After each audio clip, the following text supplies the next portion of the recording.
네, 우리 골로새서 3장 말씀 통해서 하나님의 말씀을 함께 듣겠습니다. 우리가 이 골로새서 3장 말씀을 나누면서 우리 신자의 삶의 방식이 어떠한지에 대해서 같이 함께 나누고 있죠. 우리 바울 사도는 우리가 어떤 존재라고 이제 설명을 하고 있습니까? 우리 오늘 본문 말씀에도 읽었듯이 우리가 그리스도와 함께 죽고 그리스도와 함께 산 사람이다, 이렇게 지금 이야기를 하고 있는 거죠. 그랬을 때 저도 이제 이 말씀들을 계속해서 묵상하고 또 이제 계속 이제 전하면서 우리가 참 중요한 우리 삶의 원리인데 우리가 이런 부분을 많이 놓쳤고 또 배우지 못한 부분들이 많다는 걸 좀 많이 생각을 하게 돼요. 저도 이제 과거를 돌이켜 보면은 내가 죽었다, 이런 얘기들을 잘 못 들어본 것 같아요. 내가 이미 그리스도 안에서 죽은 존재다, 그리고 이미 그리스도 안에서 부활한 사람이다 라는 거를 잘 못 들어본 것 같아요.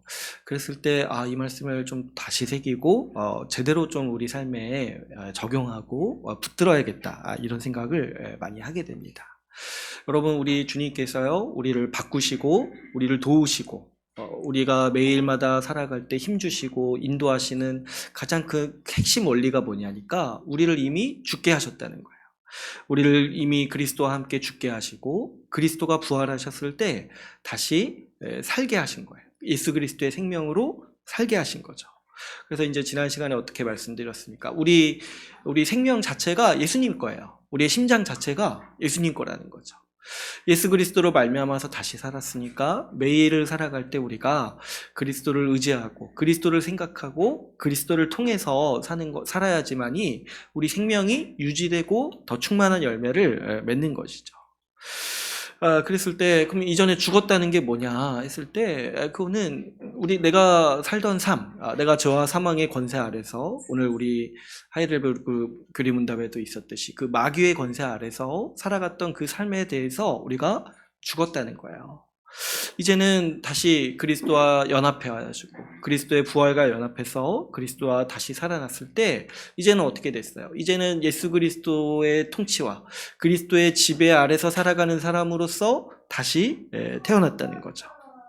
그렇기 때문에 여러분, 우리는 매사에 예수님을 붙잡아야 되고 예수님을 의지해야 됩니다. 우리가 이미 죽은 사람이라는 거 믿고 또 부활 생명으로 다시 살았다는 사실을 의지해서 우리 매일을 살아가야 하는 거죠. 제가 이거 이제 설명을 드릴 때 이게 이제 우리가 영에서 일어나는 일이기 때문에 우리가 실제로 우리 육체가 경험한 일은 아니지만은 그래도 예수님께서 이것들을 체험하고 경험하라고 주신 성례가 세례라고 했어요. 세례 받을 때 우리가 이 세례 받을 때, 이 교육을 원래 받을 때 이 세례가 어떤 의미인지에 대해서도 배워야 되는데, 원래 세례라는 의미가 이 장사 지낸다는 의미가 있다고 했어요. 장사 지낸다, 죽었다.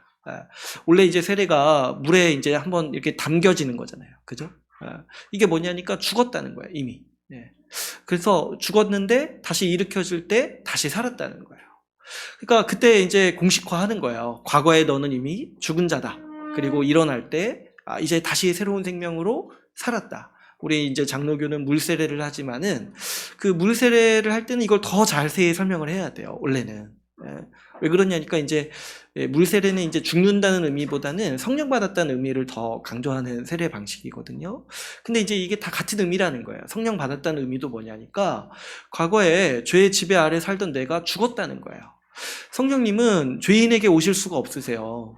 성령님은 거룩하신 하나님이시기 때문에 우리가 죄인으로서 죽었고 의인으로서 다시 살았기 때문에 성령께서 우리에게 오신 거예요.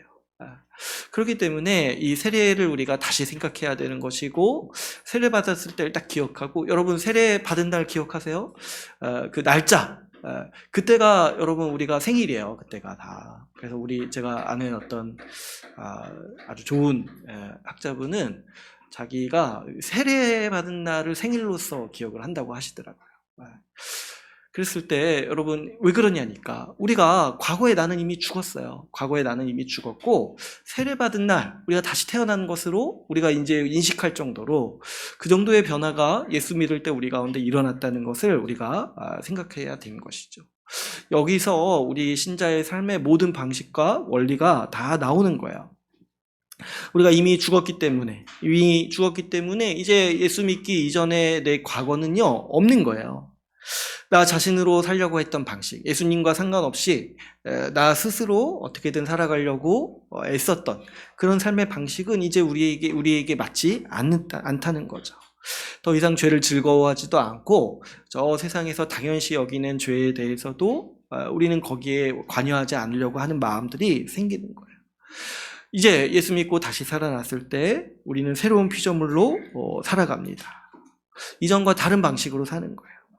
나 자신으로 살지 않고 예수 그리스도로 산다고 했어요. 이게 이 완전히 다른 삶의 방식이라는 것을 우리가 이해해야 됩니다. 그래서 오늘 본문 말씀에서도 그거를 어떻게 표현했냐니까 2절에서 위의 것을 생각하고 땅의 것을 생각하지 말아라, 이렇게 권면을 한다고 했어요. 이게 근데 땅 보고 걷지 말고 하늘 보고 걸어라, 이런 식의 얘기가 아니라고 했어요. 위의 것은 뭐예요? 예수 그리스도. 땅의 것은 뭐예요? 그리스도와 상관없이 살았던 내 자신이에요. 나 자신의 고집과 나 자신의 계획과 내 자신의 뜻으로 살던 그 삶의 방식을 버리라는 거예요. 왜 그러냐니까 우리 존재가 이제 변했어요. 지난 시간에 말씀드렸던 것처럼 그 아기가 기어다니다가 걸었을 때 다시는 기지 않는 것처럼 성인이 다시 이렇게 기어다니지 않잖아요. 이제 걷게 됐으니까. 마찬가지로 이제 우리가 예수 그리스도로 말미암아서 부활 생명으로 살게 됐으니까 어때요? 다시는 이전의 삶으로 돌아가지 않는 거예요. 다시 땅에 기는 방식, 그런 방식으로 살지 않는 것이죠. 그렇기 때문에 오늘 본문 말씀에서 지속적으로 권면하는 게 뭐예요? 적극적으로 이전의 삶을 버리라는 거예요. 이전의 삶을 버리고 새로운 삶을 살아야 된다. 새로운 삶의 방식을 익히고 이전의 삶의 방식과 점점 더 멀어져 가야 된다라고 우리에게 권면하고 있는 것이죠. 그 중에 이제 하나가 지난 시간에 나눴던 것처럼 이 5절 말씀, 땅에 있는 지체를 죽여라, 이렇게 말씀을 하시는데 어떤 거였습니까? 이 음란과 부정과 사욕과 악한 정욕과 탐심이라는 거예요. 이제 두 개로 요약하면은 이제 음란과 탐욕이에요, 탐욕. 근데 이게 이제 뭐냐니까 단순히 이제 죄라고 얘기하는 게 아니라 어떤 거예요? 이게 그냥 예수님 없이 사는 사람들이 당연하게 가지는 삶의 방식이라는 거예요. 마땅하게 가지는 삶의 방식이라는 거예요. 그래서 여러분 한번 생각해 보세요. 마음의 중심에 하나님이 없다라면, 마음의 중심에 예수님이 없다라면 우리 중심에는 다 음란과 탐욕이 자리 잡을 수밖에 없다는 거예요. 그래서 이제 뭐라고도 썼습니까? 이 탐심이 우상숭배라고 했잖아요. 탐심이. 하나님 없는 사람의 마음의 중심에 자연스럽게 자리 잡는 게 음란이요, 이 탐심이라는 거예요. 왜 그러냐니까 하나님 없이 즐거움을 추구하려고 하고 만족을 추구하려고 할 때 결국에 뭡니까? 내가 더 가지려고 하고 내 스스로 어떻게든 쾌락을 추구하려고 하는 마음들이 생겨나는 거죠.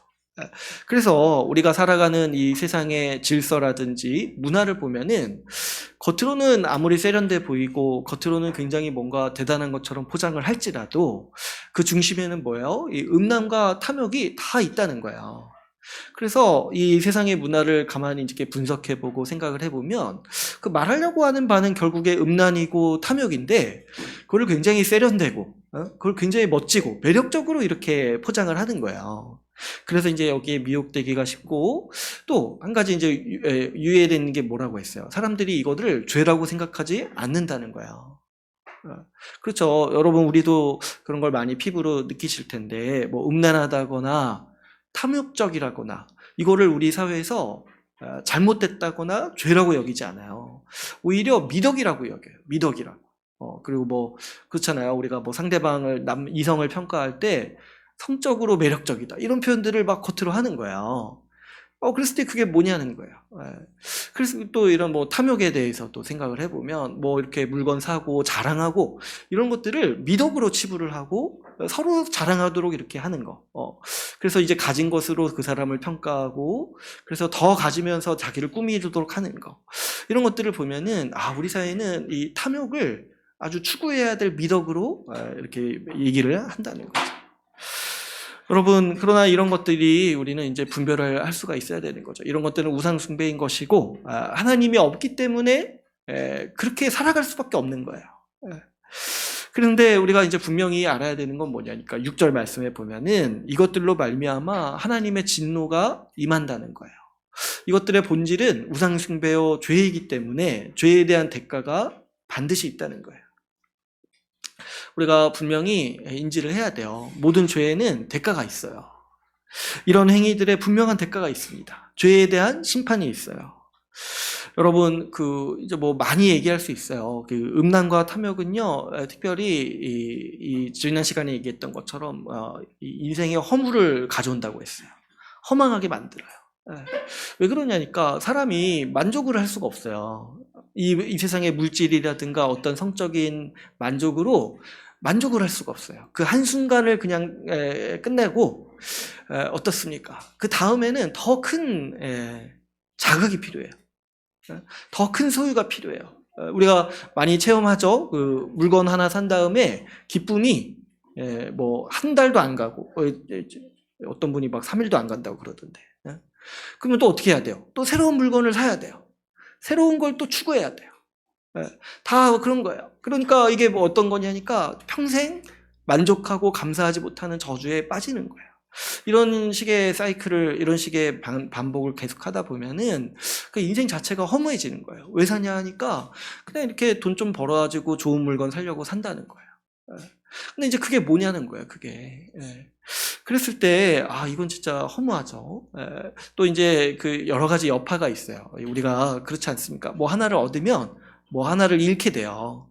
그래서 사실 우리가 산다는 게 그런 거죠. 무엇을 잃을지 결정을 해야 돼요. 무엇을 잃을지. 우리가 이제 뭘 얻기 위해서 내가 산다 생각하잖아요. 그것보다는 내가 뭘 잃어야 될지 결정을 해야 되는 거예요. 근데 여러분, 그 음란이라든가 이 탐욕은요, 결정적으로 어떤 죄의 대가가 있냐니까 관계를 파괴한다고 했어요. 여러분, 모든 죄의 속성이 다 비슷해요. 뭐냐니까 관계를 반드시 파괴해요.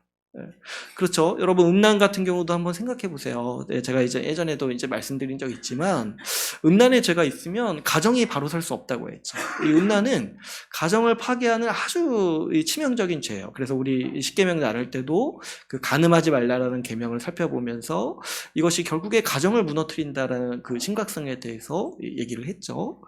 여러분, 탐욕도 마찬가지입니다. 탐욕. 이 음란이나 탐욕이 어떻게 보면은 개인적인 죄라고 생각할 수 있어요. 내 안에서 어떤 추구하는 어떤 마음의 자세이기 때문에.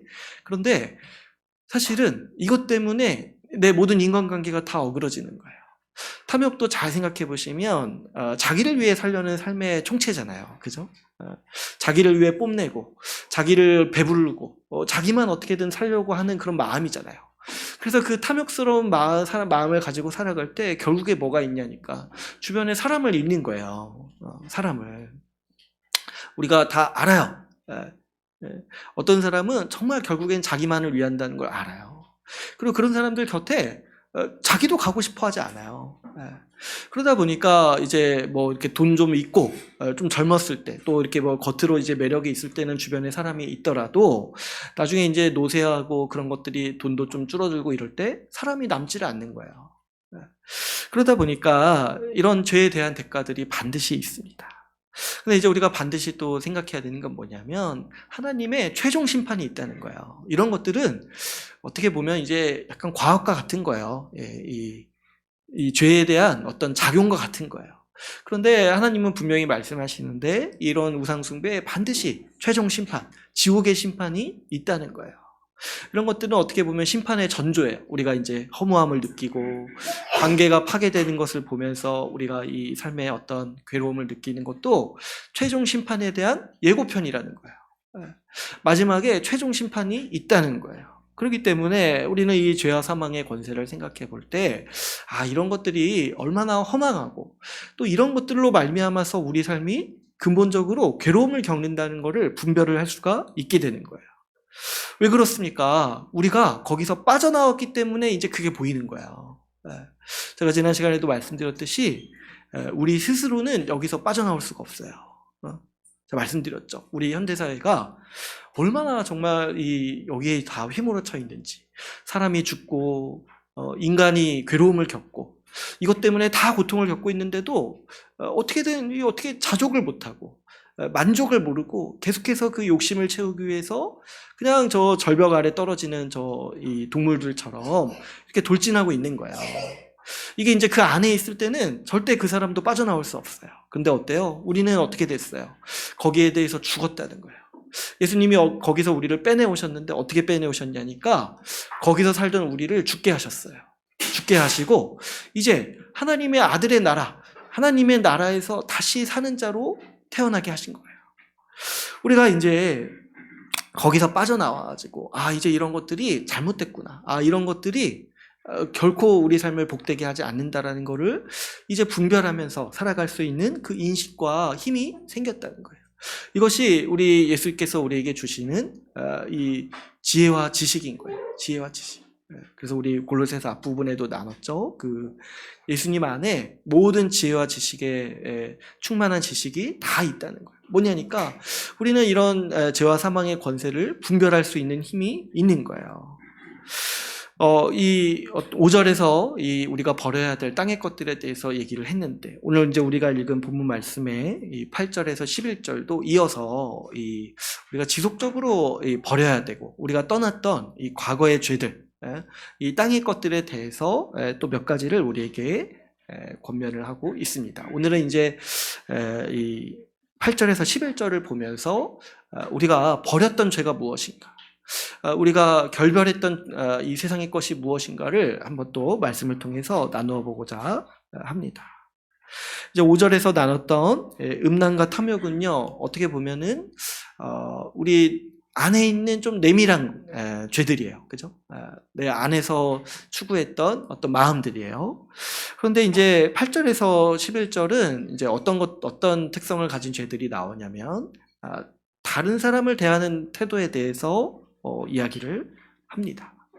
다른 사람을 향해서 내가 가졌던 태도들, 잘못된 태도들이 어떤 것이었는가. 그랬을 때 먼저 앞부분을 보시면 우리 8절을 보시면은 이렇게 얘기를 하죠. 이 분함과 노여움과 악의와 비방과 너희 입에 부끄러운 말. 그리고 이제 9절에 보시면 이제 거짓말에 대해서 얘기를 하고 있습니다. 그러니까 우리가 하나님 없이 살아갈 때, 그리고 또 마음속에 음란과 탐욕이 자리 잡기 쉬운데, 그러면서 동시에 어떤 또 이 증상도 생기냐니까 다른 사람을 향해서 적대감을 가지게 된다는 거예요. 다른 사람을 향해서. 그렇죠. 여러분 한번 생각을 해보시면 이 음란이라든가 탐욕은 결국에 뭐예요? 자기를 위해 살려는 마음의 그 총체예요. 근데 자기를 위해 살려고 하는 마음이 중심이다 보니까 자연스럽게 어떻게 돼요? 다른 사람을 향해서는 미워하게 되고 다른 사람을 적대시하게 되는 거예요. 결국에 자기가 중요하니까. 그러다 보니까 어때요? 이 분함, 노여움, 이 악의 이런 것들이 생기는 거예요. 또 이제 연관지어서 생각해 보면 미움 이런 것들이 생기는 거예요. 다른 사람을 적대시하게 된다는 거죠. 그렇기 때문에 이런 것들이 다 연관이 되는 거예요. 마음속에는 음란이나 탐욕이 있고 또 겉으로는 어떻게 표현돼요? 다른 사람을 향한 미움과 증오, 미움, 분노 이런 것들로 표출이 된다는 거죠. 그랬을 때 여러분 우리는 이러한 죄들을 생각해 보면 이 죄의 참상이 얼마나 심각한 문제인가를 우리가 생각할 수 있습니다. 여러분 어떤 죄들은요 겉으로 보면은 아무에게도 피해가 가지 않는 것처럼 보여요. 대표적으로 이제 방금 우리가 아까 나눴던 그 음란이나 탐욕 이런 것들, 물론 이제 이것도 어떤 것들은 티가 많이 나죠. 근데 이제 또 어떤 면이 있냐면 적당한 수준에서 내가 관리할 수 있는 수준이 있어요. 이 음란이나 탐욕, 자기 안에서 그냥 다른 사람한테 피해 안 가고 내가 적당한 수준에서 관리할 수 있는 어떤 수준이 있어요. 그랬을 때 그런데 이게 결국에 어디로 가게 되냐니까 다른 사람을 향한 분노와 적대감, 미움으로 가게 된다는 거예요. 이게 서로 연관이 있다는 걸 우리가 이제 인식을 할 수 있어야 돼요. 왜 그렇습니까? 이 죄의 속성이 결국에 자기만을 위하려는 마음이 있기 때문에 결국에는 관계를 파괴하는 방향으로 작용한다는 거예요. 그래서 이것들이 치명적인 거예요. 아까도 제가 말씀드렸지만 음란은 가족을 파괴한다고 했어요. 탐욕은 거의 모든 대인관계를 파괴해요. 예. 그랬을 때 여러분 우리 관계가 파괴되면은요 우리 인생은 정말 참상을 겪는 거예요. 예. 이 분노랑 악의 이런 미움이란 거 대표적으로 관계를 파괴하죠. 우리 이제 다른 사람을 미워하거나 화를 내거나 또 그 사람을 향해서 이제 악한 마음을 갖게 되면은 관계가 완전히 깨지는 거예요. 근데 그 깨진 관계가 결국에 우리 삶을 아주 괴롭게 만드는 거예요. 여러분 우리가 살면서 겪는 거의 모든 고통이 많은 고통이 그 관계가 파괴된 데서 오는 거예요. 그죠? 현대인들이 이런 얘기, 상처받았다 이런 얘기 많이 하잖아요. 근데 그 상처 준 사람은 결국에 나와 가까이 있는 다른 사람이에요. 그 관계가 깨졌기 때문에 고통을 겪는 거예요. 그런데 여러분 생각을 해보시면 이 죄가 얼마나 심각한가 생각을 해보시면 우리가 파괴되는 관계가 좀 나와 이렇게 멀리 있는 사람들이 사실 아니에요. 결국에 내가 내 죄로 파괴하는 관계는 나와 가까운 사람들, 또 내가 마음으로는 내가 사랑하는 사람들과의 관계를 파괴해요. 그렇잖아요. 여러분 우리가 그런 실수 많이 하잖아요. 가족끼리 화내고 분노하고 오히려 말을 더 막 하는 실수를 많이 합니다. 이거를 이제 잠깐만 한번 생각을 해보면 사실은 그렇지 않아야 되잖아요. 그죠? 가족이기 때문에 더 사랑해야 되고 더 희생해야 되고 더 돌봐야 되잖아요. 근데 우리가 이상하게도 다른 사람한테는 잘 대하는 사람이 가족한테는 그렇게 막 하는 거예요. 그죠? 우리 이제 청소년기 때도 생각을 해보면 제가 청소년 때 저 자신이나 제 동생을 생각할 때도 친구들한테는 그렇게 극진하게 잘하는데 부모한테는 그렇게 막말하는 거예요. 그래서 이게 뭔가 나중에 이제 돌아보니까 진짜 너무 이상한 거예요. 너무 이상한 거예요. 그러니까 이게 죄가 얼마나 우리를 이상하게 만드는가 생각을 해보면 가장 아끼고 사랑해야 될 사람에게 분노하고 미워하고 싫어하는 거예요. 그랬을 때 결국에 죄인은요 아무도 사랑하지 못하는 저주에 걸렸다는 거예요. 아무도 사랑하지 못해. 심지어 자기 가족까지도 그 마음으로서는 사랑하는 마음이 있는데 그것에 대한 그 마음을 올곧게 가지를 못해가지고 그 관계를 파괴하게 되고 그 관계로 말미암아서 그 가족이 무너짐으로 말미암아서 자기 삶도 무너지게 되는 이런 이제 참상을 우리가 겪게 되는 거예요. 그래서 우리가 이 죄에 대해서 정말 끔찍히 여겨야 돼요. 이 죄는요 정말 이 저주가 있어요. 내가 아무도 사랑하지 못하게 만들어요. 심지어 부모 자식 간의 사랑도 가장 큰 사랑이잖아요. 그런데 결국에 인간의 그 이기심을 죄인은 극복을 하지 못해가지고 자녀마저도 이기심으로 대해서 자녀에게는 또 씻을 수 없는 상처를 주기도 하고 또 어떻습니까? 그 자신도 자녀의 사랑을 얻지 못하는 그런 비극에 빠지는 거예요. 제가 이제 뭐 이렇게 직장 다니시는 분들 가끔 이제 얘기를 들어보면 이제 옛날에는 오랫동안 직장 생활 하셨던 분들이 있잖아요. 그죠? 요즘에는 이제 뭐 10년 다니기도 힘들다고 하는데 옛날에는 평생 직장 이런 개념이 있잖아요. 근데 이제 어떤 한 분이 이제 회사 중역이신데 오랫동안 헌신하신 거예요. 오랫동안 회사 다니시면서 가족을 부양했어요. 근데 이제 그분이 이제 저 아는 목사님한테 한탄을 했다는 거예요. 가족이 나를 싫어한다는 거예요. 그래서 이게 얼마나 큰 비극입니까? 자기는 자기 인생을 가족을 부양하기 위해 던졌다고 생각을 했어요. 그래가지고 회사에 충성했어요. 근데 그러면서 어때요? 가족을 돌보지 않은 거예요. 근데 이제 너무 안타깝죠? 그 사람의 마음의 진심에는 그게 있었어요. 가족을 부양하기 위해서 희생하고자 하는 마음이 있었어요.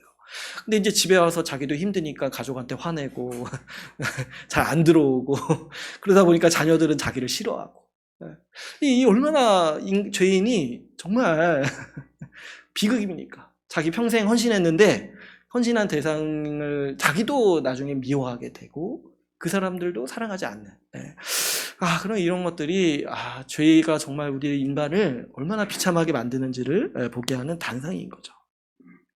또 어떻습니까? 여러분 이런 것들을 생각을 해볼 때 이런 어떤 분노라든가 이런 어떤 미움이라든가 이런 거 생각을 해보면 여러분 우리가 결국에는 이 죄와 사망의 권세 아래에 있다는 거를 생각해 볼 수가 있어요.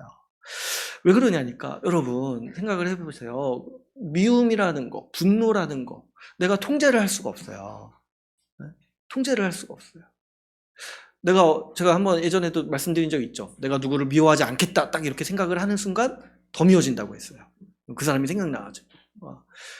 그게 안 되는 거예요. 내가 뭐 이제부터 오늘 분노하지 말아야 됩니다 이렇게 딱 들었는데 그러면 이제 마음을 먹은 거예요. 내가 이제부터 화를 안 내겠다. 딱 마음을 먹었어요. 근데 언제 깨져요? 집에 갈 때 운전하면서 딱 가는데 누가 껴드는 순간 깨지는 거예요. 누가 딱 껴드는 순간 이런 화가 나는 거예요. 그리고 분노가 한번 이렇게 딱 들어오면은 내가 바로 자중해야겠다 이런 생각도 잘 안 들어요.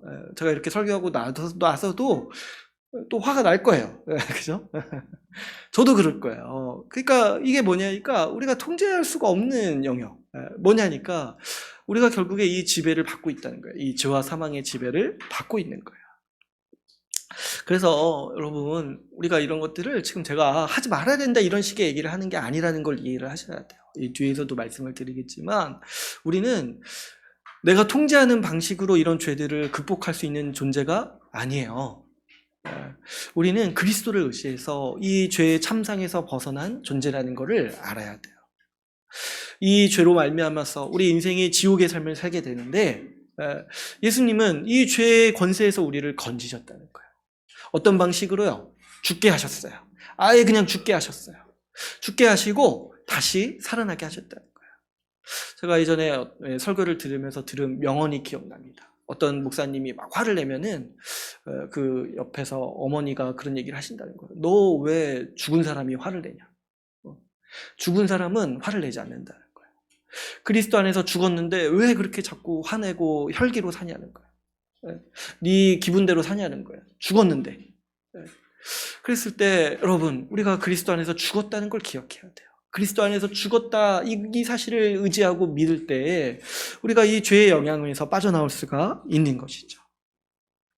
오늘 본문 말씀에서 이야기하는 또 우리 이 과거의 죄들이 어떤 게 있냐니까 뒤에 가면 또 어떤 말씀들이 있어요.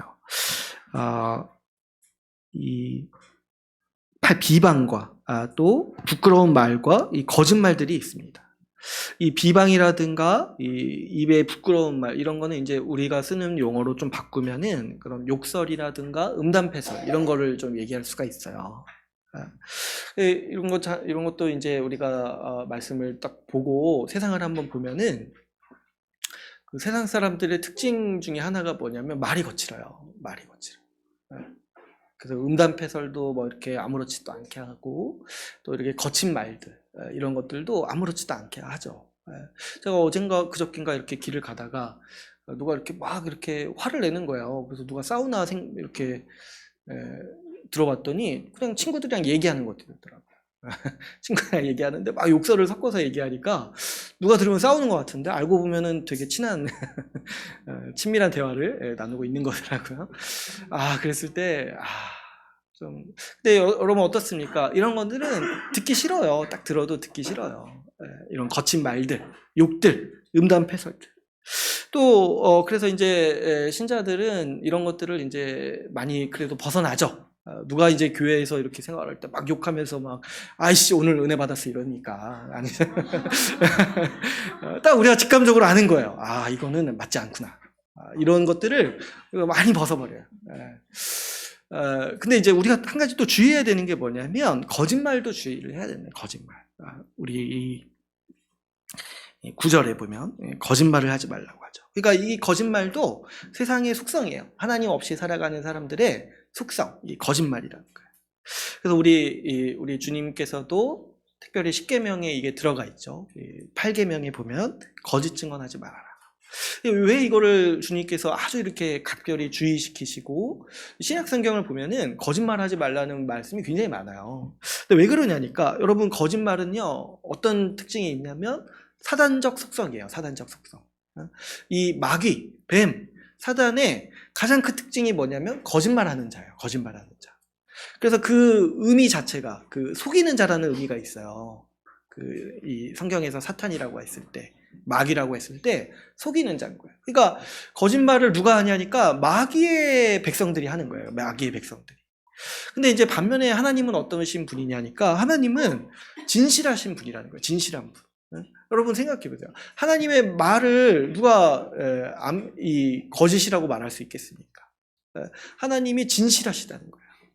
그랬을 때 우리 하나님의 백성된 신자가 가장 극명하게 일어나는 변화 중에 하나가 이 말이 바뀌는 건데, 그게 뭐냐면 거짓을 버리고 진실을 말하는 사람이 됐다는 거예요. 그래서 거짓말하던 나는 죽었고 진실하게 말하는 나로서 부활했다라는 걸 우리가 받아들여야 돼요. 그랬을 때 이제 제가 말에 대해서도 몇 가지 좀 말씀드리고 싶은 게 있는데, 여러분 우리 이제 한국 문화권은 약간 말이 아무것도 아니라고 생각하는 경향이 있어요. 그냥 뭐 말뿐이지 않냐. 그런데 사실 이 신약 성경은 말에 대해서 굉장히 많이 강조합니다. 우리 이제 신약 성경의 이 권면들을 잘 살펴보면은 우리의 언어 습관에 대해서 굉장히 많이 권면하고 강조하는 것들을 보게 돼요. 근데 왜 그런가 생각을 해보면, 여러분 결국에 이 말이라는 게 관계의 핵심이에요. 사람과 사람 사이의 관계의 핵심이 어떤 대화를 하는가에 달려 있어요. 다른 사람을 사랑하는 마음도 말로 드러나고, 다른 사람을 미워하는 마음도 결국에 말로 나타납니다. 그렇기 때문에 우리 신자들은요, 말을 잘해야 돼요. 왜 그러냐니까 우리 하나님도 말씀하시는 하나님이시잖아요. 말씀으로써 우리에게 다가오시는 하나님이시잖아요. 그런데 이 말을 잘한다는 게요, 어떤 이런 식의 얘기를 하는 게 아니에요. 뭐 상대방을 이렇게 막 이렇게 뭐 이렇게 휘어잡고 설득하고 뭐 청산유수로 이렇게 말을 이렇게 쭉 할 수 있고 이런 거를 얘기하는 게 아니라, 신자로서 말을 잘한다는 게 뭐냐면 진실되게 말하는 거예요. 자신의 선한 마음을 진실하게 표현할 수 있어야 돼요. 그랬을 때 이제 어떤 특징이 있어야 되냐면, 여러분 나랑 가까운 사람이요, 두 가지가 있어요. 내가 하는 말을 믿을 수 있어야 돼요. 나랑 가까운 사람이. 그리고 내가 무슨 생각을 하고 있는지 다른 사람이 알아야 돼요. 이게 이제 말을 진실하게 하는 거예요.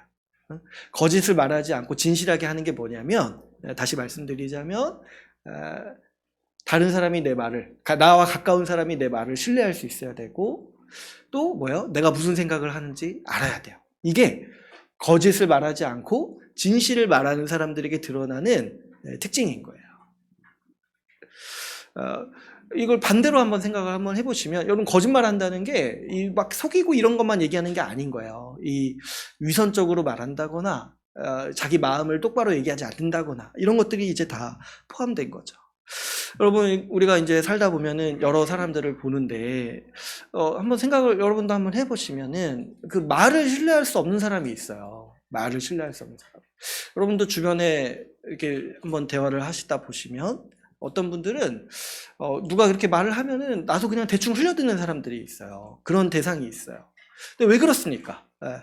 그 사람이 진실하게 말을 하지 않거든요. 말만 하고 뭐예요? 행동이 없는 거예요. 말로 그냥 이렇게 때우고, 말로 그냥 이렇게 적당히 덮고, 이렇게 이제 그냥 지나가기 쉬운 거예요. 근데 이제 그러면서 잠깐의 유익은 얻을 수 있죠. 근데 뭐를 잃는 거냐면 신뢰를 잃는 거예요, 신뢰를. 그래서 우리가 내가 그런 사람이 돼야 되는 거예요. 내가 말을 할 때 다른 사람이 그거를 신뢰할 수 있을 만한 사람이 돼야 되는 거예요. 또 어떤 사람들이 있냐면 그 속에 무슨 생각을 하고 있는지 도통 모르는 사람이 있어요. 이런 사람은 보통 이제 말을 안 하는 사람들인데, 이제 어떤 게 있냐니까 소통을 안 하는 거예요, 소통을. 근데 이것도 뭐냐면 거짓된 태도인 거예요, 거짓된 태도. 자기가 무슨 생각을 하는지 이제 모르는 거면 사실은 뭐도 쉬워요. 속이는 것도 쉬운 거예요. 그죠? 내가 무슨 생각하는지 모르니까 상대방 속이는 것도 쉬운 거예요. 근데 이것도 굉장히 또 이기적일 수가 있는 거예요. 자기 뜻대로 어떻게 하려고 상대방과 소통을 하지 않을 수가 있는 거예요. 그러니까 이런 것도 우리가 깊이 해야 돼요. 좀 상대방이 내 마음을 알아야 돼요. 내가 어떤 생각을 하고 있는지 알아야 돼요, 상대방이. 또 반대로 알면 안 되고 정확히 이렇게 소통이 돼야 돼요. 이게 이제 우리 신자의 아주 출중한 특징이에요. 그 사람의 말을 신뢰할 수 있고 그 사람이 어떤 생각을 하는지 알아야 돼요. 그랬을 때 여러분 이러려면 어떻게 해야 되냐니까, 평소에 말도 이렇게 좀 잘 표현을 해야 되는데 어떤 게 또 따라와야 돼요. 이 말과 행동이 같이 가야 되는 거죠. 그러니까 거짓을 말하지 않고 진실을 말해야 된다는 거는 어떤 입으로만 진실을 말한다 이런 의미가 아니라 그냥 그 삶의 자세 자체가 진실해야 돼요. 내가 말한 바를 지키려고 하고 내가 하려는 바를 말로 해야 돼요. 여러분 근데 이런 걸 생각을 해보시면 이게 정확히 우리 하나님이 일하시고 우리 하나님의 성품이에요. 그렇죠? 우리 하나님께서 어떻게 일하시냐니까 자기의 뜻을 우리에게 알리셨어요. 자기의 모든 계획을 우리에게 다 알리셨어요. 그래서 여러분 우리가 하나님이 어떤 생각을 하시는지 알 수가 있어요. 말씀을 보면은 하나님은 다 말씀하셨다라고 말하고 있어요. 그리고 우리 하나님께서 어떻게 일하시냐니까 말씀한 바를 행하세요. 약속을 지키신다는 거예요. 그래서 이런 하나님의 속성을 우리가 신실한 하나님 이렇게 부른다고 했잖아요. 말씀하신 바를, 약속하신 바를 지키신다는 거예요. 그랬을 때 우리가 그 하나님의 자녀이기 때문에 우리는 이런 성품이 자리 잡게 되는 것이고 이런 마음으로 우리가 자라가야 하는 것이 마땅한 거죠. 그랬을 때 여러분 이제 몇 가지 말에 대해서 권면을 드리고 싶은 거는 이 말은요 훈련을 할 수가 있어요. 여러분 한번 보시면 그 말을 훈련하는 직업군이 있잖아요. 목사도 이제 그런 유형 중에 하나인데 그 아나운서 같은 분들 보시면 저도 이제 동기 중에 이제 중간에 이제 진로를 바꿔서 이제 아나운서 이렇게 된 동기가 있는데 생각을 해보면 말투랑 표현이 다 바뀌어요. 그 훈련을 하면서. 그러니까 이제 뭐를 우리가 알아야 되냐면 훈련이 가능하다는 거야. 말투 바꾸고 그 내가 말하는 방식 바꾸고 이런 것들은요 사실은 쉬워요. 조금만 생각을 하면 돼요. 우리는 어떤 생각을 해야 되냐면 자기 말을 생각을 해야 돼요.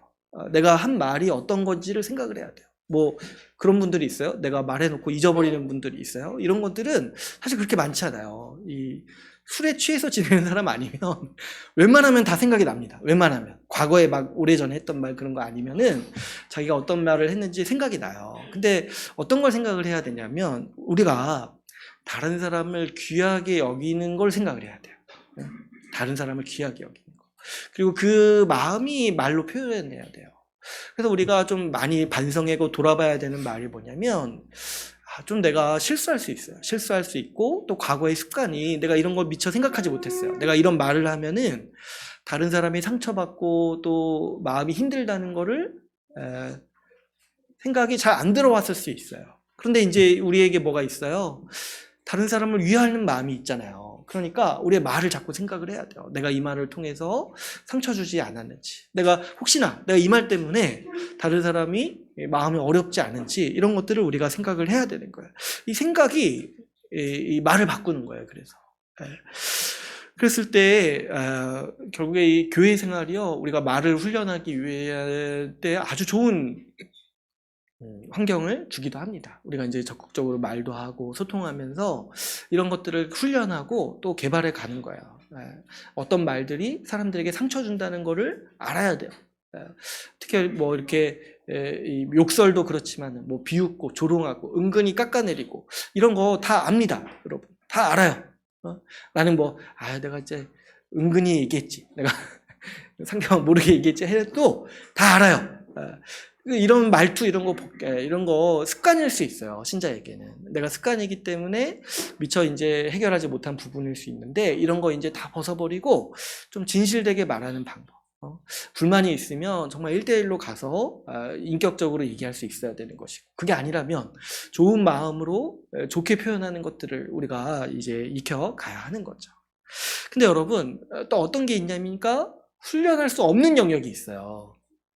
뭐냐면 결국에 우리의 말이라는 거는요 우리의 마음이 표현되는 거예요. 우리의 마음이. 근데 이제 뭐냐니까 마음이 바뀌지 않는 거는 훈련될 수가 없어요. 마음이 바뀌지 않는 거. 이런 생각이라든가 마음은요 사실 훈련하기가 굉장히 어려워요. 이거는 아주 특별한 목적, 뭐 내가 정치에 입문해야겠다 이 정도로의 어떤 특별한 목적이 아니고서야 아주 철저히 자기를 가려야 되니까 쉽지가 않죠. 단기간에 되는 것도 아니고. 근데 이제 우리 신자는 어떤 것 때문에 이게 가능하냐면 마음이 바뀌었기 때문에 말을 훈련할 수 있다고 제가 말씀을 드리는 거예요. 마음이 바뀌었기 때문에. 마음이 바뀌어서 다른 사람을 위하는 마음이 생겼어요. 나 자신만을 위해서 살려는 마음이 죽었고 다른 사람을 위하려는 마음이 생겼기 때문에 말을 훈련할 수가 있어요. 근데 이제 이런 걸 생각해 보세요. 다른 사람을 위하는 마음이 없다라면, 그래서 속에 자기만 위하는 마음만 있다라면 우리는 자연스럽게 이런 어떤 비방이라든가 거짓말이 이 말에 자연스럽게 배어들기가 마련이라는 거예요. 이럴 때는요, 말 잘하는 사람이 위험한 거예요. 이런 거 능수능란하게 할 수 있는 거. 그 속마음도 깨끗하지 못한데 또 말도 잘해. 이런 것들은 아주 위험한 상태인 거예요. 그렇기 때문에 여러분, 우리는 또 이런 말을 놓고도 우리는 그리스도를 의지해야 돼요. 이것이요, 물론 이제 훈련해서 많이 바뀔 수 있어요. 그런데요, 결정적으로 우리 마음이 바뀌어야 되는 거예요. 우리 마음이 선한 마음을 가지고 있어야지 선한 마음이 표출되는 거예요. 선한 말이 나오는 거예요. 그랬을 때 여기에 대해서 그리스도께서 항상 우리를 주관해 주시기를 항상 기도해야 되는 거죠. 특별히 이제 말을 많이 해야 되는 분들도 있어요. 저같이. 얼마나 참 그리스도를 많이 의지해야 될지 몰라요. 저도 그래서 월요일마다 하는 게 뭐냐면 내가 주일에 무슨 말 했지 돌아보는 일들을 하는 거예요. 너무 실수도 많고 또 때로는 그런 게 있어요. 내가 불연 중에 한 말이 나중에 생각을 해보니까 내 중심에 있었던 생각이었던 거예요. 그랬을 때 그걸 알고 회개하고 이런 이제 이 시간들을 또 갖는 거죠. 그랬을 때 결국에 이것도 우리 그리스도가 우리를 이끌어 주시고 우리 그리스도가 우리를 바꿔 주셔야지 우리가 이 부분에서 잘할 수가 있구나 우리가 생각을 할 수가 있습니다. 또 마지막으로 우리가 이 결별해야 되는 땅의 방식 어떤 것들을 얘기를 하냐면 11절에서 이제 얘기를 하고 있어요. 11절 우리 같이 한번 읽어보겠습니다. 3장 11절 말씀 같이 읽어볼게요. 시작.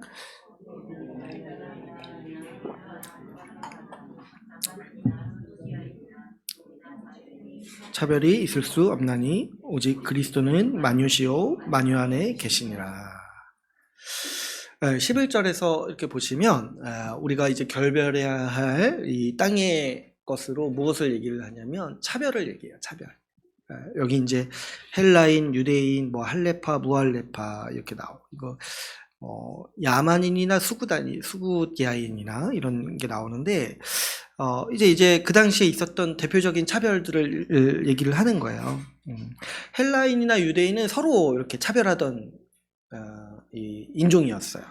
그리고 이제 할레파나 이제 무할레파는 그 이제 교회 안에서 이거 가지고 많이 싸웠던 거예요. 교회 안에서. 그리고 이제 뭐 이렇게 야만인이나 수구디아인이나 이건 이제 그 당시에 어떤 문화가 있었냐면 헬라 사람들은 자기 문화권이 되게 굉장히 세련되고 고결하다고 생각을 했어요. 그래가지고 헬라 말을 하지 않는 사람들을 야만인이라고 생각했어요. 그래서 그 헬라어에서 야만인이라는 그 말 자체가 어떤 뜻이냐면 헬라 말을 못하는 사람이라는 뜻이에요.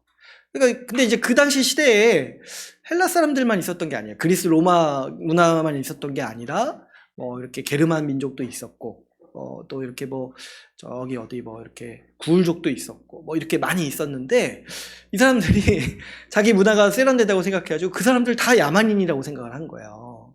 그래가지고 이 수구다인, 야만인 이렇게 해가지고 헬라 문화, 로마 헬라 문화권에 속하지 않은 사람들을 다 이렇게 이제 무시했던 거죠. 그랬을 때 이것을 뭐예요? 지금 말씀에서 어떻게 얘기를 하냐면 차별이 있을 수 없다. 차별이 있을 수 없다. 이렇게 얘기를 하는 거예요. 그랬을 때 여러분 이 차별 제가 이제 8절에서 11절이 다른 사람을 대하는 방식 땅의 일 중에 다른 사람을 대하는 잘못된 방식을 얘기한다고 했잖아요. 그러니까 이 차별이 그 중에 또 하나인 거예요. 차별. 앞에서 이제 미움과 분노 또 그 말들 비방이나 거짓말 이런 걸 얘기했다라면 이제 뒤에서는 또 차별하는 그 태도에 대해서 얘기를 하는 겁니다. 여러분 이제 이 차별의 문제는 우리가 또 이해하기가 쉽죠. 왜냐하니까 이제 오늘날에도 이 차별이 굉장히 큰 이슈가 많이 되니까. 근데 이제 우리가 어떤 생각을 하기 쉽냐면 이 차별이 오늘날에 와서 이제 뭐 문제가 된다 이렇게 생각하기 쉬운데 사실은 이 차별은 인류가 한 번도 해결한 적이 없는 문제예요. 뭐 이제 와서 법 만든다고 해결되는 게 아니에요. 고대 사회에서도 차별이 있었고 항상 차별이 있었어요. 유대인들은 이방인들을 싫어했고 헬라인들은 헬라 문화권 밖에 있는 사람들을 무시했어요. 예. 다양한 차별이 인류 역사에서는 계속해서 존재해 있습니다. 남자가 여자가 차별하고, 인종으로 차별하고, 출신으로 차별하고, 배경으로 차별하고, 재산으로 차별하는 거죠. 근데 여러분, 이것도 다른 생각을 우리가 해보면, 이것이 결국에 하나님을 떠난 사람이 가지는 세상을 대하는 태도인 거예요.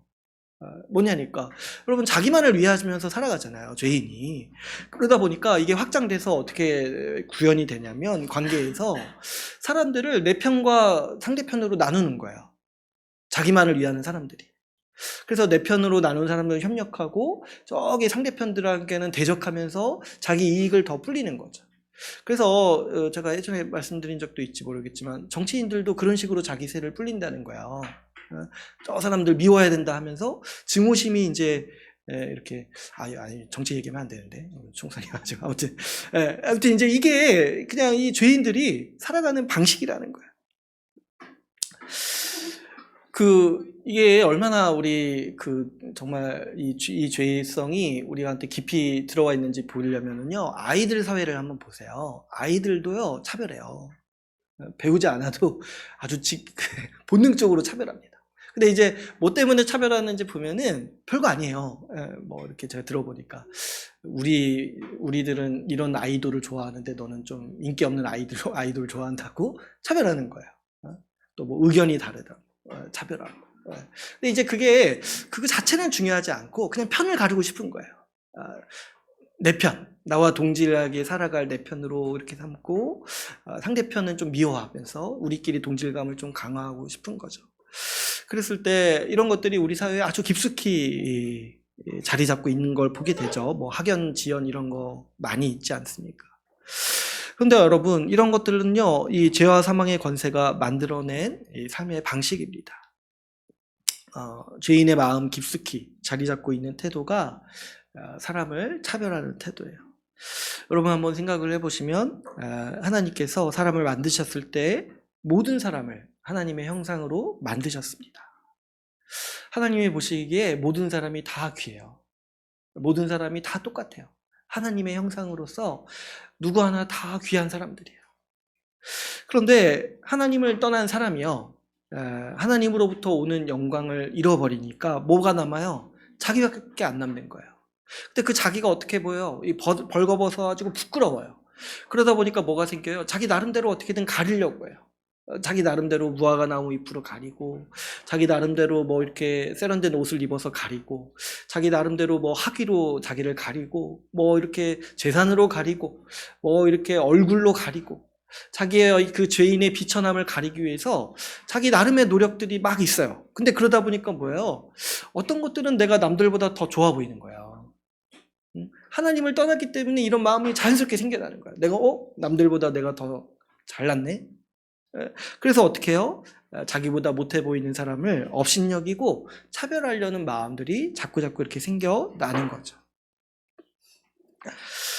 그러나 여러분, 이 그리스도로 말미암아서 다시 살아난 사람에게는 이런 마음이 녹습니다. 왜 그러냐니까 우리는 자기 자신을 더 이상 의지하지 않기 때문에 그런 거예요. 여러분, 그리스도로 말미암아서 사는 사람은요, 내세울 게 그리스도밖에 없어요. 그런 사람이 내가 다른 사람보다 더 낫다라고 뭘로 가지고 그렇게 말할 거예요? 내가 죽었는데, 과거에 죄로 말미암아서 살던 내가 죽었는데 이제 그리스도를 의지해서 그리스도만으로 다시 살아났는데, 내가 그런 다시 살아난 내가 남들보다 조금 더 낫다라고 말할 수 있는 게 뭐가 있습니까? 그 사람도 그리스도로 살아나는 사람인데. 그래서 여러분, 우리 신자들은요, 어떤 감각이 생기냐니까, 내가 무엇으로 인해서 남보다 더 낫다라고 생각하는 그 사고 방식이 사라지는 거예요. 그리고 또 어디까지 나가냐니까 이렇게 생각하는 거를 천박하다고 생각하는 거예요. 천박하다. 여러분 한번 생각해 보세요. 이게 얼마나 웃긴 일입니까? 내가 나 자신에 대해서 죽고 이제 그리스도에 의존해서 살아났는데, 내가 그냥 남들보다 조금 뭐 잘해요. 그래가지고 남들 무시해. 그럼 이게 얼마나 바보 같은 짓입니까? 그죠? 그리스도로 살았는데, 내가 뭐 이렇게 잘해서 지금 생명을 얻은 게 아니라 예수 그리스도의 생명으로 겨우겨우 살았는데, 그리스도밖에 자랑할 게 그렇게 해서 우리밖에 없는데 내가 남들보다 조금 더 뭐 잘한다 이거 가지고 너 못하니까 나보다 못한 존재네 뭐 이렇게 하는 게 얼마나 바보 같습니까? 그래도 이제 뭐 자기 능력 가지고 그러는 건 좀 그래도 뭐 약간 이해가는 갈 수가 있어요. 근데 뭐 이렇게 요즘 사람들이 그런 것처럼 자기 가진 것으로 차별하는 거는 얼마나 더 천박합니까? 네? 내가 너보다 좀 더 가졌다. 네. 그래서 뭐 어쩌라는 거예요? 그래서 뭐 안 죽을 겁니까? 안 죽을 거예요? 내가 너보다 좀 가졌으면 뭐 안 죽고 뭐 더 고귀하게 살아갑니까? 그런 거 가지고 이렇게 사람들을 구별하고 차별하고 내가 남들보다 조금 더 낫다고 여기는 삶의 방식으로 살아가는 게 이 세상의 삶의 방식, 땅의 것, 땅에서 기어가는 사람들의 삶의 방식이라는 거예요. 여러분, 우리 이 말씀을 좀 더 생각을 해보면 이 말씀이 얼마나 강력한 메시지인지 몰라요. 그 고대 사회에서 이렇게 선언을 하는 거잖아요. 차별이 없다. 그런데 이 성경이 쓰여질 당시는요, 엄연하게 신분제가 있었던 시대예요. 그래서 이 11절 끝에 보면 어떤 얘기가 있어요. 종이나 자유인 이 얘기가 나오잖아요. 그죠? 그러니까 이거에 대한 차별이 법적으로 보장이 돼 있는 사회였어요. 종이나 자유인. 근데 그런 시대에서도 신자는 어떤 감각이 생기냐니까, 차별이 없구나.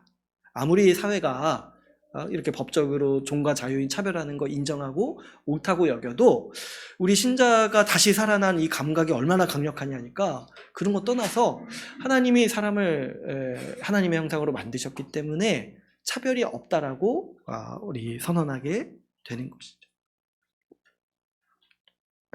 그러니까 여러분, 이 지금 종과 자유인이 있었던 그런 시대에도 우리 사도가 하나님 말씀이 차별이 없다라고 선언했으니까 지금은 이제 그런 것도 없잖아요. 신분제도 없잖아요. 그런 시대에는 얼마나 더 차별이 없어야겠냐는 거예요. 근데 우리가 이제 간과하지 말아야 될 건 뭐냐면 신분제가 있었던 시대에는 그냥 그 신분제 때문에 차별이 있었는데 신분제가 사라지니까 어때요? 5만 가지 이유로 차별하는 거예요. 옛날에는 그 신분 하나 때문에 차별했는데 이제 신분제가 사라지니까 아주 이제 5만 가지 이유로 사람을 차별하는 거예요. 확실한 기준이 사라지니까 차별을 할 수 있는 확실한 기준이 사라지니까 아주 이제 수만 가지 차별을 하는 기준이 생기는 거예요. 그래가지고 뭐 이렇게 우리 사회가 보면 그래서 그런 면에서 얼마나 천박한지를 우리가 분별해야 돼요. 아니 우리 평등합니다. 그래서 신분제 철폐했는데 자꾸 그런 신분제를 다시 살리려고 하는 거예요. 그래서 뭐 그런 거 있죠. 뭐 이렇게 뭐 사는 지역으로 차별하고 가진 것으로 차별하고 뭐 인종으로 차별하고 뭡니까 뭐 국적으로 차별하고 이런 거. 이게 끝이 없다고 제가 예전에도 한번 말씀드렸죠. 백인은 흑인을 차별하고 흑인은 동양인을 차별하고 한국인은 동남아 사람들을 차별하고 끝이 없는 거야. 동남아 사람들도 보면은 그 안에 소수민족을 차별하고 끝이 없어요. 끝이 없어요. 이게 얼마나 끈질긴 죄인지를 우리가 알아야 돼요. 그래서 뭐 나는 없을 것 같죠. 나는 없을 것 같죠. 그러나 그런 생각을 끊어야 돼요. 이 죄의 고리가 얼마나 끈질긴지를 우리가 알고 여기에 대해서 우리가 깨어 있어야 돼요. 이 예수님을 아는 지식, 복음으로 말미암아서 깨어 있어야 돼요. 이런 것들 더 이상 없다. 내가 그리스도로 말미암아 죽었는데 뭐 때문에 내가 저 사람과 내가 다르다고 하냐는 거예요. 뭐 가지고 그렇게 주장을 하냐는 거예요. 그랬을 때 여러분 이거를 명심하세요. 반드시 명심하세요. 내가 어떤 기준으로 그런 마음이 조금이라도 있는지 한번 살펴보세요. 사람을 하찮게 여기고 차별한다면요, 그거는요 어떤 확률이 크냐면 내가 아직도 예수님을 안 믿고 있을 확률이 커요. 제가 좀 과격하게 말씀을 드리자면 왜 그러냐니까 이거는요 그 기준으로 나를 높게 평가하는 거잖아요. 그 기준에 나를 아직도 붙잡고 있는 거잖아요. 아직도 땅에서 기고 있는데 그 기는 거 가지고 차별하고 있는 거잖아요. 그러니까 그것이 얼마나 예수님을 따르는 방식이 아닌지를 우리가 경계해야 하는 것이죠. 이렇게 사는 것이야말로 그리스도가 아니라 자기를 의지하는 삶의 방식인 것을 우리가 알아야 됩니다. 그래서 여러분 이것들을 우리가 주의하고 이것들이 뭐냐니까 오늘 말씀에서도 우리에게 권면하고 있죠. 우리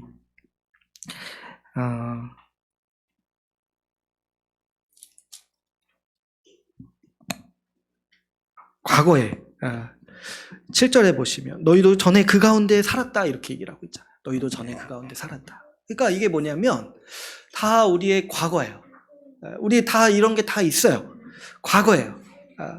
그런데 여러분 이렇게 오늘 본문 말씀에서 우리가 이 결별한 세상의 방식, 땅의 방식, 곧 다시 말씀드리자면 그리스도가 아니라 자기 자신을 의지하는 삶의 방식을 살펴봤는데, 근데 이제 우리가 이 본문을 읽을 때 이 사도의 권면을 제대로 이해할 필요가 있습니다. 지금 단순히요 이런 죄들을 짓지 말라라고 권면하는 게 아니에요. 이거 하지 말라라, 이거 하지 마라, 이걸로 지금 얘기하는 게 아니라는 걸 이해해야 돼요. 이걸 이해해야지. 골로새서 2장 3장을 들은 거예요. 응? 만약에 이런 식으로 얘기한다면 이게 죄니까 이런 것들이 우리 삶을 괴롭게 하니까 하지 말아라 이렇게 말하고 끝난다면은 이런 말들은 세상의 초등학문과 그렇게 크게 다르지가 않은 거예요. 우리 그 앞에 부분 한번 볼까요? 2장 21절 보세요. 2장 21절. 골로새서 2장 21절을 보면은 이렇게 말하고 있죠.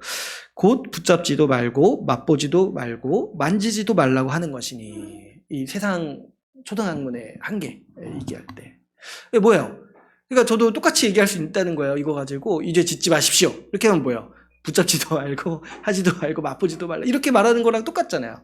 그러니까 지금 사도가 말하려는 게 이게 아니라는 거예요. 이게 아니라 사도가 말하려는 건 뭐예요?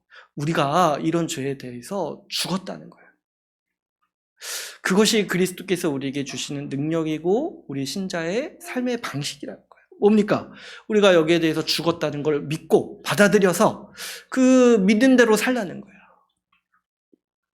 예수 그리스도를 믿고 그분이 하신 일을 의존하라는 권면인 거예요. 이 죄 짓지 말라. 물론 그것도 있지만 그것만 얘기한다라면 그것은 세상 지혜가 작동하는 방식과 똑같아요. 제가 한번 말씀드렸죠. 세상의 초등학문이 하는 방식, 이것을 해라, 저것을 하지 말아라. 근데 문제는 뭐예요? 우리가 그것을 하지 못하는 존재가 아니라는 거예요. 그것을 할 수 있는 존재가 아니라는 거예요. 그래서 예수님은 우리를 어떻게 하셨어요? 우리를 죽이셨어요.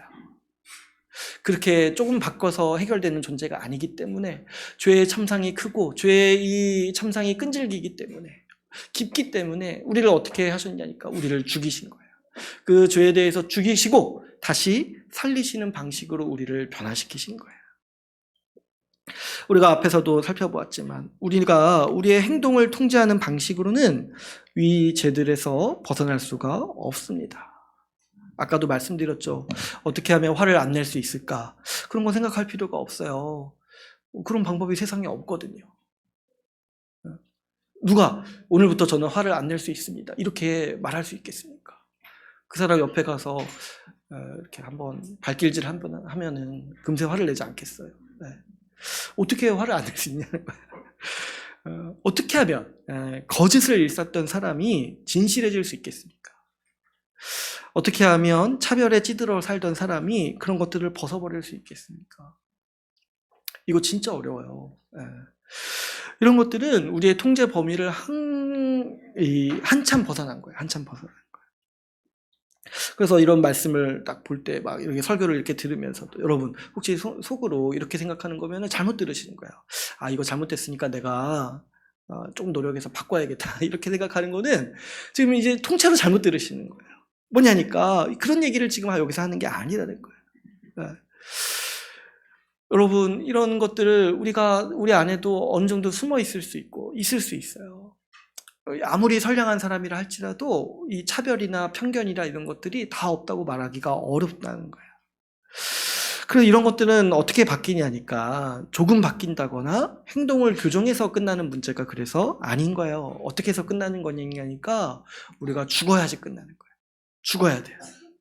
오늘 우리가 읽은 본문은 우리가 죽었다는 사실을 믿으라고 권면하는 본문인 것이죠. 여러분 우리가 죽었다는 아주 강력한 증거가 있습니다.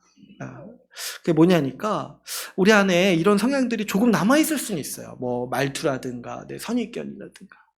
그런데요 근본적으로 변했어요. 왜 그러냐니까 마음이 변했어요. 여러분 제가 이런 얘기를 할 때 이런 마음이 들지 않아요? 아 이거 정말 심각한 문제구나. 나 이렇게 살지 말아야겠다. 이런 마음이 들잖아요. 이런 것들이 다 뭐냐면 내가 이미 죽었다는 이 증거인 거예요. 이런 증거 죽었다. 제가 이런 죄의 참상들을 얘기할 때, 이거 심각한 문제구나. 내가 이거 경계해야겠구나. 이런 마음이 드는 것도 뭐냐면, 우리가 죽었기 때문에 그런 생각이 드는 거예요. 만약에 아직도 그 세계에 살아있으면, 그렇게 대수로운 문제인가? 조금 조심하지 뭐. 이 정도로 끝나게 돼요. 그런데 우리가 그 세계에서 빠져나와서 보니까, 이게 세상에 이렇게 정말 삶을 낭비하는 어리석음도 없는 것처럼 이렇게 보이는 거죠. 그래서 어떤 마음이 있냐면 우리가 이런 말씀을 들을 때 딱 이제 알게 되는 거죠. 이제 우리가 더 이상 이렇게 살고자 하는 마음이 없다는 거예요. 그래서 제가 이런 것들, 어떤 것들은 좀 과격하게 좀 표현을 하기도 한 거예요. 우리가 얻은 이 그리스도에 비춰보면 이런 삶들이 얼마나 천박한 삶의 방식인지를 이제 보게 되는 거예요. 미워하고 증오하고 말 함부로 하고, 그러면서 자기는 잘 산다 생각하고, 차별하면서 자기는 우월하다고 여기면서 그런 어떤 우월감을 즐기고, 이런 것들 다 뭐라고 생각하냐요. 내 무덤에서 썩어가는 구더기 정도로 여기게 되는 마음이 우리 가운데 있다는 거예요. 물론 실수로 그럴 수는 있어요, 지금도. 그러나 근본적으로 우리가 그것을 자각한 순간 그것을 부끄럽게 여기고 돌이키려는 마음이 우리 신자에게는 있습니다. 왜 그러냐니까 우리가 이미 죽었고 다시 살았기 때문이죠. 그래서 오늘 본문 말씀 그걸 권면하고 있는 거예요. 이걸 믿어라. 너희가 죽었으니까 적극적으로 죽이라고 우리에게 이제 권면을 하고 있는 것이죠. 특별히 오늘 본문 말씀은 우리의 이 새로운 존재, 이 죄에 대해서 죽고 그리스도로 말미암아서 태어난 새로운 존재를 그 옷에 비유하고 있어요. 우리 말씀을 한번 다시 볼까요? 우리 9절 10절 말씀 같이 한번 또 같이 읽어보겠습니다. 시작.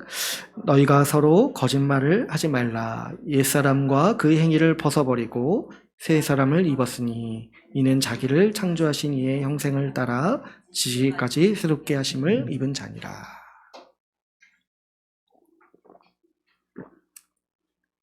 그래서 오늘 본문에서 어떻게 얘기를 합니까? 이런 죄들을 짓지 말라 이렇게 얘기하지 않고 어떻게 얘기해요? 벗어버려라. 벗어버리고 새 사람을 입어라. 그리스도를 입어라.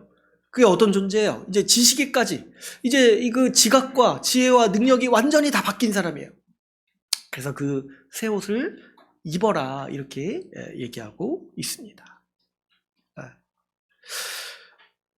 그래서 여러분 한번 우리도 생각을 해보면 지금 이런 얘기를 듣는 거예요. 지금 과거에 행했던 그 죄들을 옷에 비유해가지고 이제 그 옷들을 더 이상 입지 말아라, 벗어버려라, 이렇게 얘기를 하는 거예요. 왜 그러냐니까 그게 우리한테 지금 안 맞는 옷이라는 거예요. 안 맞는 우리도 좀 그렇지 않습니까, 여러분? 그 과거에 입었던 옷을 여러 가지 이유로 잘 안 입잖아요, 그죠? 대표적인 건 뭐 살쪄서 그렇긴 하지만 어쨌든 근데 그런 경우 있지 않아요? 과거에 내가 입었던 옷인데 지금 보니까 너무 창피해. 내가 그때는 되게 좋아 보여주고 샀는데 지금 보니까 내가 그때 진짜 보는 눈이 없었구나. 그래서 창피해. 그래서 버리는 것들 있지 않아요? 여러분 오늘 집에 가서 옷장 정리 좀 한번 해보시면서 과거에 내가 얼마나 창피한 옷에 입었는지 한번 살펴보세요. 그때는 좋아 보였는데 지금 보니까 그렇게 창피한 게 없어요. 여러분 지금 그렇게 얘기를 하고 있는 거예요. 과거에 입었던 창피한 옷을 벗어버리듯이 우리의 과거의 죄를 벗어버리는 일이 그와 같다는 거예요. 그래서 이거는 쉬워요. 왜 그러냐면 내가 그냥 본능적으로 그게 싫은 거예요. 내가 그게 너무 창피해요.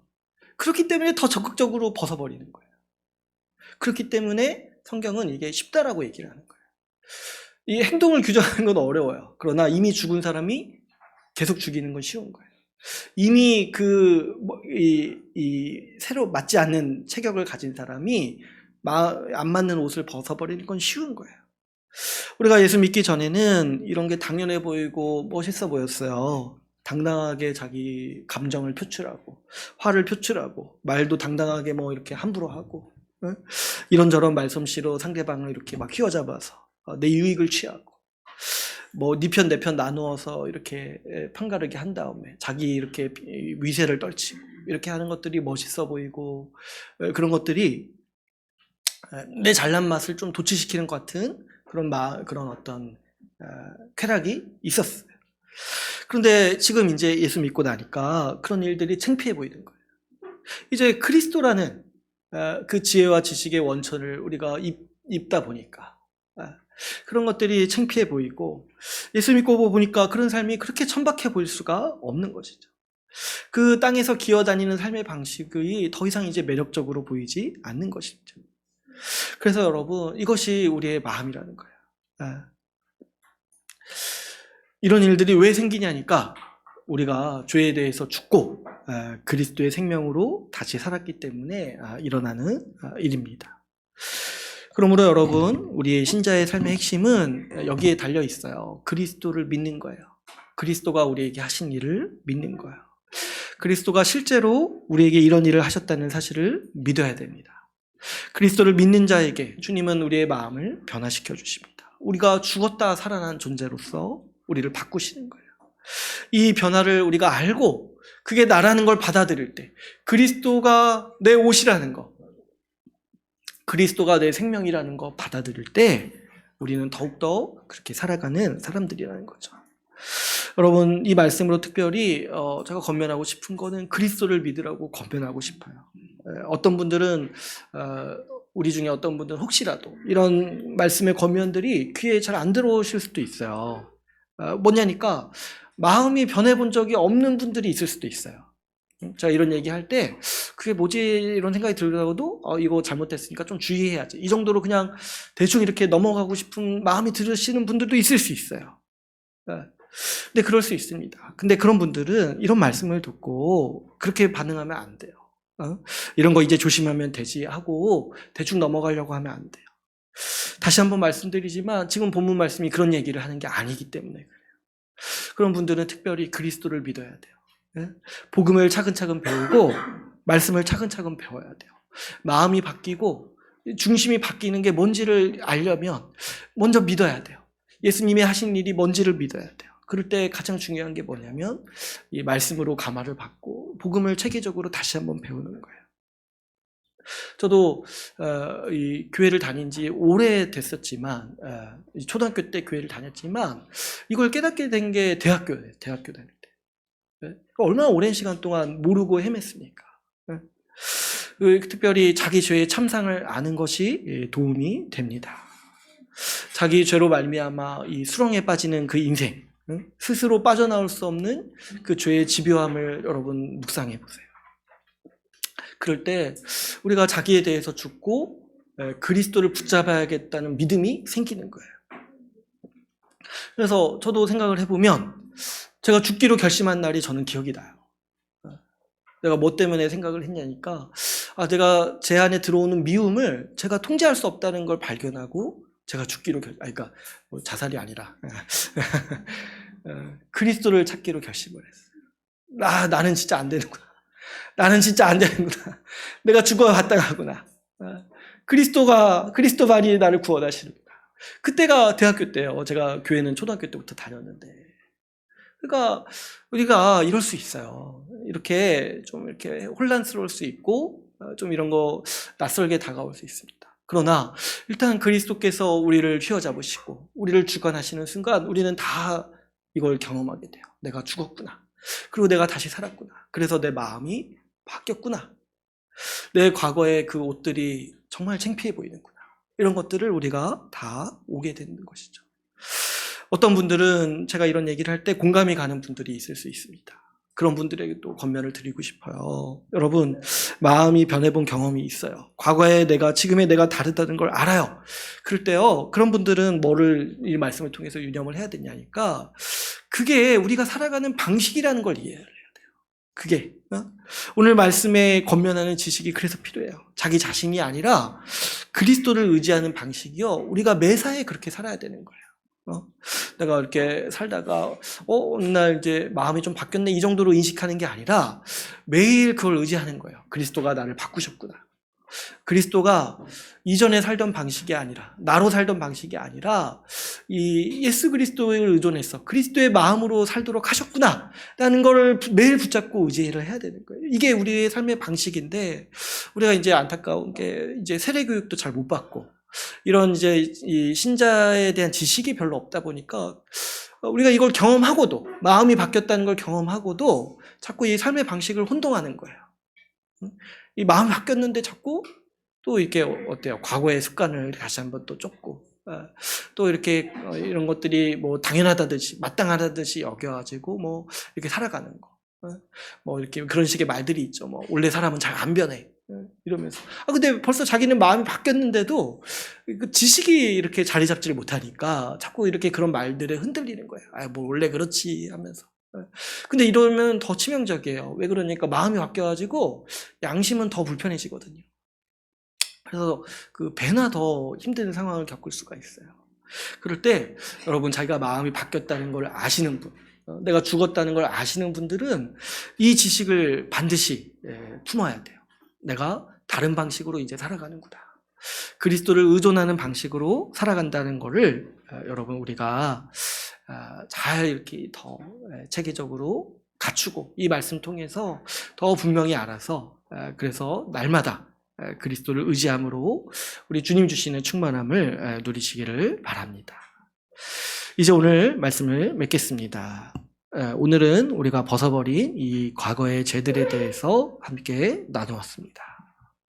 우리가 이 과거에 미워하고 또 거짓말하고 차별하면서 지냈던 사람들이었습니다.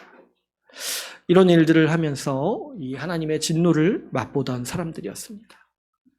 그러나 이제 과거의 그런 나는 죽었습니다. 이제 그리스도로 옷 입고 살아갑니다. 죄와 사망의 저주에서 완전히 벗어났습니다. 우리의 새 옷이 되시는 그리스도를 날마다 입으면서 그리스도의 충만함을 날마다 찬양하는 우리 주의 나라 교회가 되기를 간절히 소망합니다. 오늘 말씀을 마치고 같이 기도하는 시간을 갖도록 하겠습니다.